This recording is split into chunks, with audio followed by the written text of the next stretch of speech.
What's going on, everyone? I wanted to make a new YouTube segment for you guys. I just wanted to touch base just on some personal things before I get into my new segment here, which is called Thinking is Ghetto. Um, but yeah, everybody, I wanted to deeply apologize. I am not appearing on camera today. I don't have my regular background up, my zebra print, and my lion, and I'm feeling a bit run down for time, to be honest with you. Like, holy shoot. The last couple of months have been very interesting, to say the least. I've been learning a lot about myself. I've been a little more kind and patient, and I figured with this new segment, it's called Thinking is Ghetto, and I wanted to do it for you guys because I felt so bad on just keeping my channel dormant for quite a few months now, and this is called Thinking is Ghetto, and this is my new segment I'll be doing, I want to say, every Wednesday. And it's like, hey, if I fuck up on this segment or if I stumble on my words, it's like, well, man, who gives a fuck? Thinking is Ghetto. This is my new segment, and I can pretty much, ramble about what I want because, I'm a young mogul, a YouTube star. Alright, so that's pretty much how I got inspired by this whole segment. I seen that clip we all seen online, Thinking is Ghetto, and I'm going, wouldn't that be ironic to talk about controversial topics and conspiracy theories and really intellectual things that are hidden mysteries of the world and give it such a ironic name called Thinking is Ghetto. So to the people that I've been ignoring on other social media, please just bear with me, guys. I'm very, very sorry. I will get back up and running soon. And to the people in my personal life, I keep forgetting that this page, I tell some of the locals around here about it, and I'm like, oh, damn, y'all are tuning in. I keep forgetting that. And to the people that I've not been ignoring on purpose, I'm just really planning my convention as well. I've been very much getting into that. I'm trying to get Biling down here for this convention I'm doing in Niagara Falls, and to my horror movie peeps.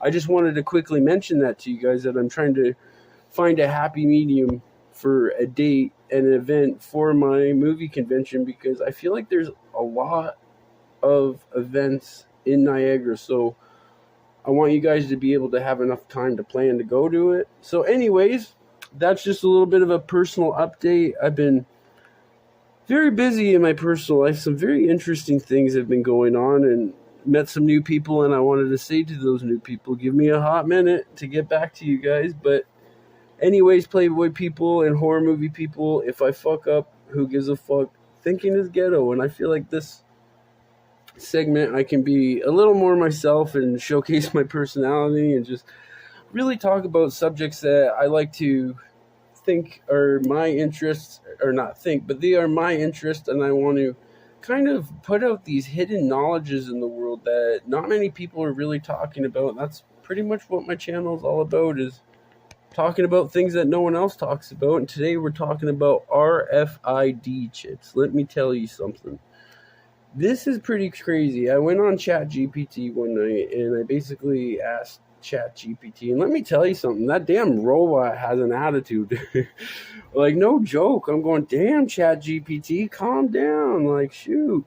Okay, so I was having a conversation with a robot, and I know that sounds completely ill, but in 2026, it's really not. So I was asking ChatGPT, like, in a hypothetical sense and scenario, like, what would be a good way for people to conform, I guess, against their will, to just kind of keep tabs on everybody? And it basically was having a conversation with me back and said, well, we would try to do AI religion. I don't know if I can say that whole word, but I was like, well, that's kind of weird when you think about it, because ChatGPT, they meant to have these conversations like one time with you. So I asked what would be some of the tools that they would use to conform society basically against their will. And I was really just asking this robot, like, hey, like, what would be ways that you could legally go around it and all this. And so I found out some very fascinating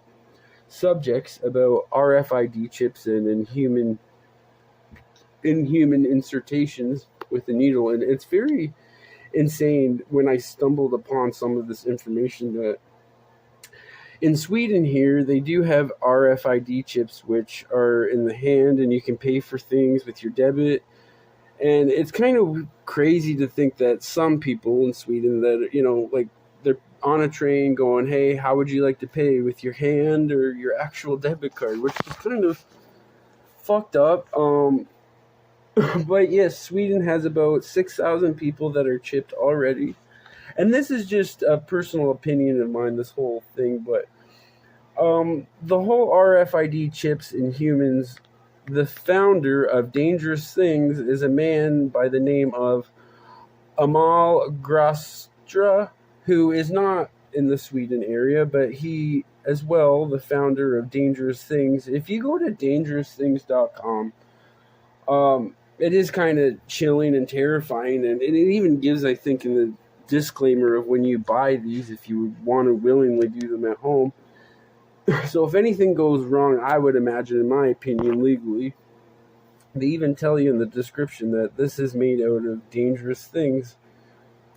And you'd almost think it would be, in my opinion, a play on words, like, our website's named Dangerous Things. Like, oops, sorry, something went wrong. But the founder of Dangerous Things, Amal, he did release some books here, which I find very interesting. Some of the books he released, called RFID Toys, Cool Projects for Home, Office, and Entertainment. And that's a book I'm going to have to get on Amazon, because I don't know the full context of that book. But I wanted to also just basically touch base on this, because it is kind of a scary thought and theory, if you will, in my opinion, that if this wave of RFID chips gets on the rise, and becomes more of a popular trend, even on a low scale, and if there is, in my opinion, some kind of legal way to insert this RFID chip into, maybe perhaps one day down the line, be mandatory, potentially,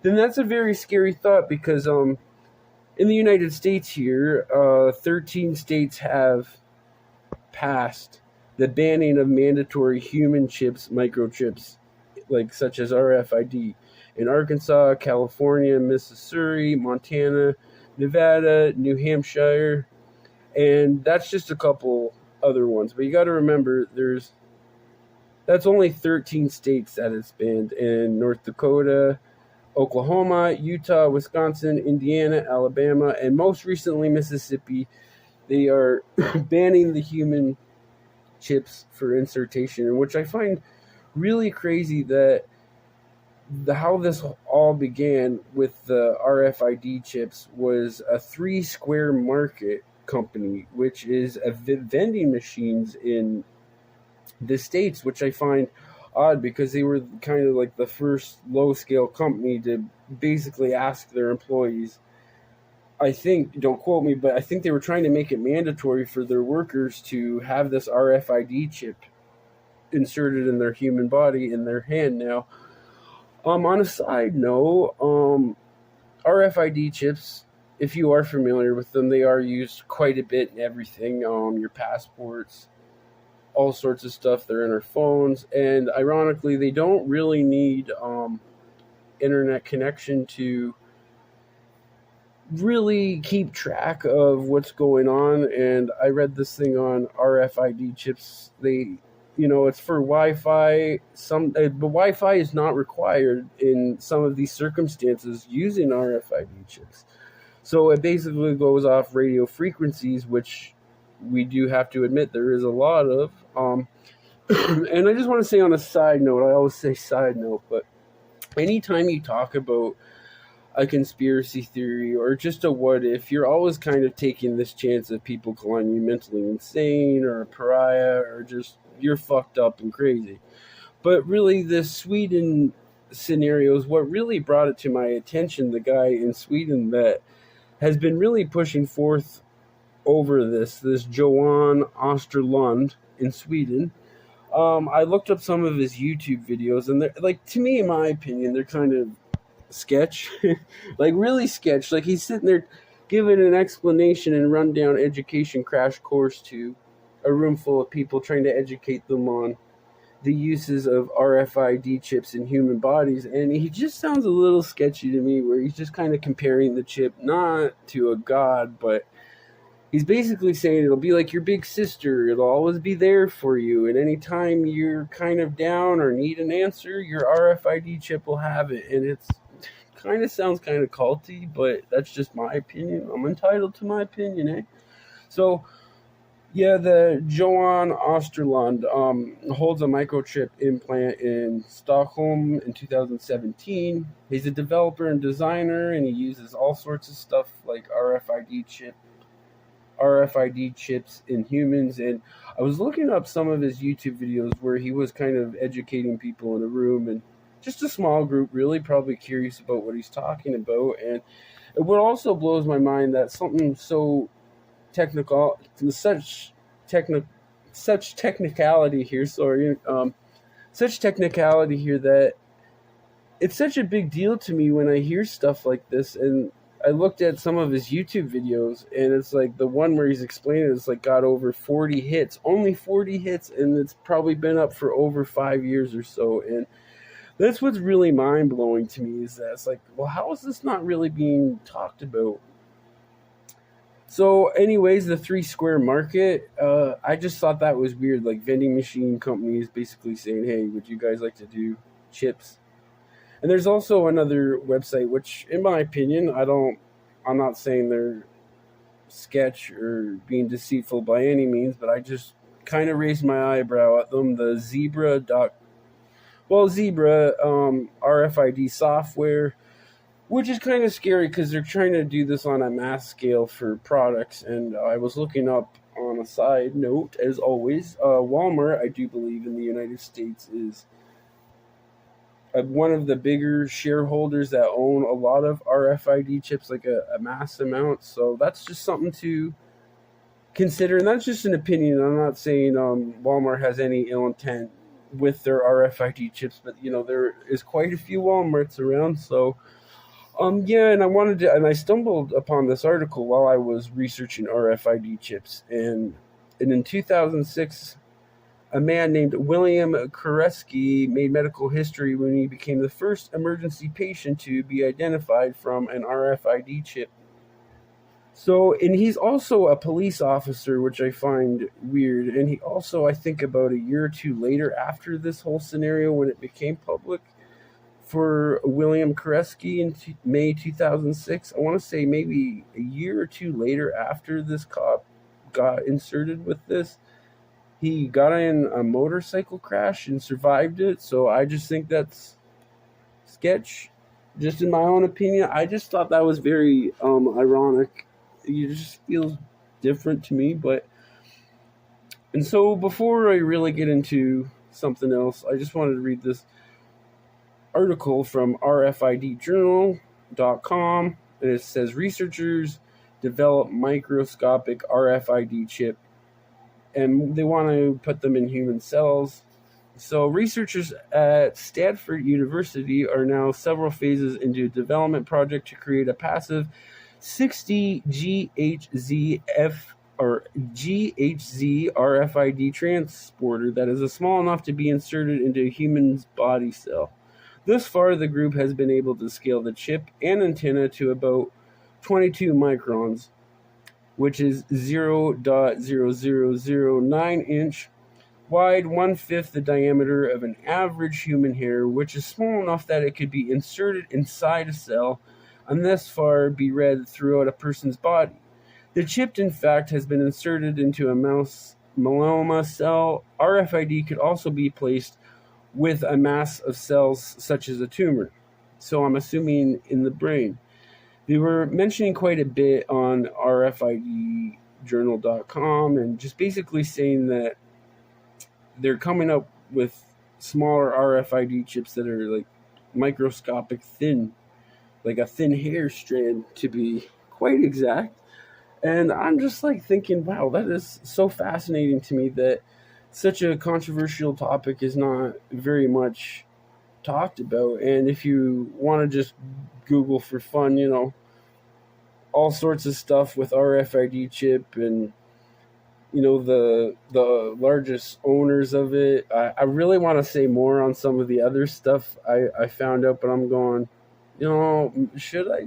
But it's like, I don't know. I feel like certain topics to be talked about would be a little bit more than dangerous, but this is where I'd like to bring attention more so to these topics, so you can maybe perhaps do your own research after I talk about this. And the human RFID chips, it's quite crazy if you've been paying attention and going along in your tabs on your computer here and going to dangerousthings.com and really just go in there, and that's kind of like a rabbit hole you could really dive into, guys. And I don't know. I don't think it's very good. I'm glad to see that quite a few states over there in the United States of America are banning the RFID of human insertion, which I think is great, because that's a small number to me. 13 states only have banned it, so that's, in my opinion, potential to leave other states to go, hey, we want to do it more so. So I really just wanted to bring forth attention to this, which I think was just fascinating when I was talking to this damn robot, ChatGPT. It sounds so fucking, I don't want to say skit, you know what I mean? It's like, hey, I'm talking to a robot here, and it's telling me all this shit, and I feel like even when I repeat it or explain it to somebody, it's like, all right, you're sounding real out there. So that's why I wanted to kind of just touch base on this video and kind of just give a little bit of educational background on some of the uses of RFID chips. That's one of my other interests as well, as science and tech, and this is what I'm hoping to kind of accomplish and establish with my new segment here, Thinking is Ghetto, because I'm really going to use these segments to talk about science, tech, movies, book reviews, hidden knowledges and mysteries and conspiracy theories, all kind of tied into one, which is kind of like venturing outside of the Playboy topics, which I don't want to oversaturate you guys. And I also, speaking of Playboy mysteries, I will be finishing my last 2 episodes in time here. I really would. I'd like to think they are very fascinating underground stories that as well people ain't be talking about. Like, shoot, I don't know why certain things are not being blown up in the media, or maybe it's just being kept that way, even with stuff like this, RFID chips. If you found this episode to be quite entertaining, wait until you get into my other episodes. Maybe I'll do an album review on Mr. Evan Ross. Okay, I'm just playing, guys. Anyways, no, I'm not. I'm genuinely going to do an album review on Evan Ross, just because, it's like, hey, I love music. I'm a supporter, brother. I'm not going to troll him 50 Cent style too much, but I'm going to be brutally honest. If I ever do an Evan Ross, I'm sorry for being petty, guys. I think this is more so for my small group of people that know my crazy jokes. But before I end the show, guys, please give me a like, give me a comment on your thoughts on this, and to my horror movie peeps, I promise you my convention in Niagara Falls is going to be rocking. I really don't want this event to be lost in the mix, because there's so many events in Niagara Falls. And again, to the people, I've been not ignoring you on other socials. I do very much apologize, guys. I will get back to you, and I've just been having a lot going on in my personal life, and I figured I would do my new segment. So thanks for tuning in, everybody, and hopefully I entertained you with this episode, and maybe I'll talk about more ChatGPT wormholes sometime. But before I end this, I just want to let you know I'm pretty confident in these episodes. Like, I don't think, I just know.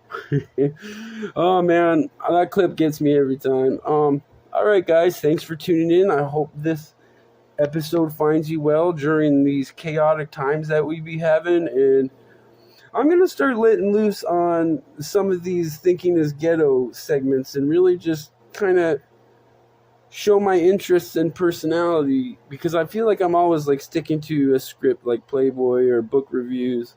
So I'm going to mix it up, and I hope you guys found this entertaining. I hope you have a good night, evening, whatever the fuck.